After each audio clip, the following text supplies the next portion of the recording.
Hello everyone, this is S. Pravalika, Assistant Professor, Department of AML, Aditya University. In the today's lecture, we are going to discuss regarding Agile process. In that, we are going to discuss regarding Crystal as well as FTD, nothing but future-driven development. So let us move to the today's session. At the end of this lecture, the student will be able to explain about Crystal methodology as well as he is able to explain about future-driven development. So let us see in detail about Crystal methodology and future-driven development. So first one, Crystal methodology. So what is this Crystal methodology deals with? The Crystal methodology is an agile framework that is considered a lightweight or agile methodology that focus on individuals and their interactions. So this Crystal methodology is an agile framework which was considered to be the lightweight, and it mainly focuses on individuals and their interactions, and it is mainly used for short-term projects by a team of developers working out in a single workspace. And two main beliefs of the Crystal methodology are: first one, find your own way and methods to optimize workflow. So that means rather than working on someone ideas or rather than depending on someone's methodology, simply it believes that to find your own way and methods to optimize workflow. So to have a smooth working flow, it asks or else it tells its employees to have their own way of doing things. Second one, make use of unique methods to make the project unique and dynamic. So trying to use the unique methods to make the project looks unique. So this is regarding the beliefs of Crystal methodology. Next one is Crystal team size. So Crystal clear, Crystal yellow, Crystal orange, Crystal red, Crystal maroon, and Crystal diamond and sapphire. So completely these were the Crystal team sizes that were existing. So Crystal clear deals with the 6 to 8 members who are working on a project, and Crystal yellow deals with 20 to 40 member of people, and orange deals with 40 to 60 member or else 70 member of people, whereas red deals with the 80 member of people, and maroon goes with the more number of people.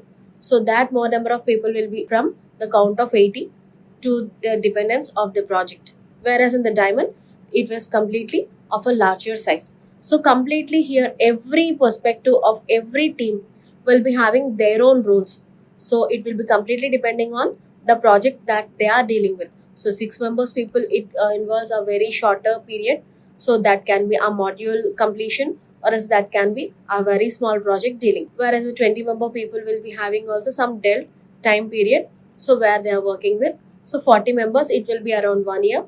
80 members it will be with the high stake projects, as well as more number of people involved will be going with the larger number of projects. So completely every team will be describing their own perspective and their own development progress. So this is what the Crystal methodology deals with. So the next one, the Crystal methodology factors. So Crystal recognizes that each project is unique, and team performance hinges on the number of different factors. So what this Crystal methodology thinks or what it recognizes is each project is unique. So whatever project we are dealing with is a completely unique one, and as well as the team performance hinges on different number of factors. So hinges in the sense the team performance will be depending or else will be attached on many number of different factors.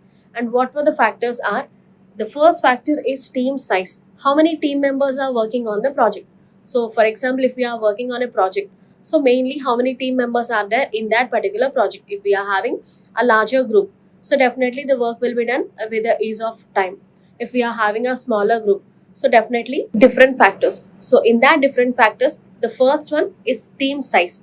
So team size. So how many team members are working on the project? So team members working on the project in the sense, so for example, if we are working on a project and that project is with a larger one, definitely we need to have a large number of people involved in that project.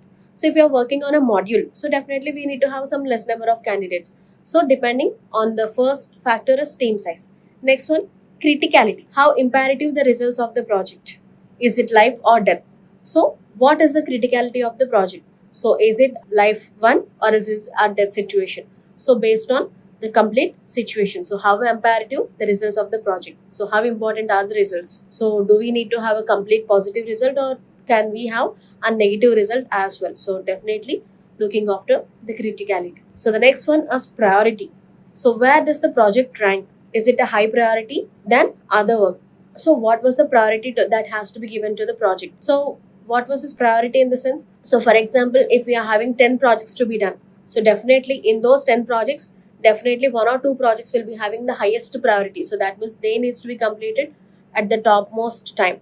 So what does the project rank? So in the number of 10, what exactly the rank will be given to that? So based on the priority. So in Agile, Crystal gives teams the flexibility to adapt their work to fit to these factors, as opposed to sticking with the strict and uncompromising rules and methodologies. So Crystal is giving the flexibility to teams based on these particular factors. So based on these factors, they'll be working on the projects rather than sticking to the things, as well as for uncompromising rules and methodologies. So this is the flexibility that Crystal methodology provides for the teams. So this was regarding the Crystal methodology. The next one is regarding the feature driven development, nothing but FDD. So it is an agile, iterative and incremental model that focuses on progressing the features of developing software. So where was it mainly focusing? It was focusing on iterative and incremental model that focus on progressing the features of developing software. So it was an iterative and incremental model. So iterative in the sense a repetitive approach, incremental model in the sense which is developed one after one. So in a sequential order, or else incrementation, one process after the next process. So incrementing order. So next one focuses on progressing the features of developing software. So whatever features involved, so mainly focuses on that particular features involved in developing the software. The main motto of FTD is to provide timely and updated working software to the client. So its main focus is only on providing the updated working software to the client. In FTD, reporting and progress tracking is necessary at all the levels. So we need to report as well as we need to progress the track at all the levels. And when coming to the FTD life cycle, we are having 5 models here. So the first one, build the overall model. Second one, build feature list, plan by feature, design by feature, build by feature. So what does this life cycle deals with? So firstly, building the overall model. So getting the complete idea, or else having the structure of complete features or else complete product. Next one, building the feature list. So what all things do we require in that particular model? Next one, plan by feature. So plan by feature in the sense, if a project is having some 7 to 8 features, we are just planning a feature by feature. And next one, design by feature. So designing feature by feature. Next one, build by the feature. So building according to the feature. So this goes with the FDD life cycle. So the next one. So this is the complete representation of FDD. So the first one, develop an overall model. So develop an overall model, more shape than content. So more shape than content in the sense. So for example, we want to construct a house. So what are we initially doing? Initially, we will be just focusing on the complete analysis of the building. So complete analysis of building in the sense, what are all the things that we require? So do we require a hall? Do we require then what is the number of bedrooms that we are expecting? Where the kitchen has to be placed, and what type of garden are we expecting? What type of parking are we expecting? So how many stairs of a building are we expecting? So complete list of things. So we are just gathering the complete overview of the model. So the same initial step happens even in the project as well. So what are all the features we require to develop the particular project? So what all the things that we need to add? So this is what initially they are doing. So developing an overall model. So more shape than content, an object model plus notes. So the second one, build a features list.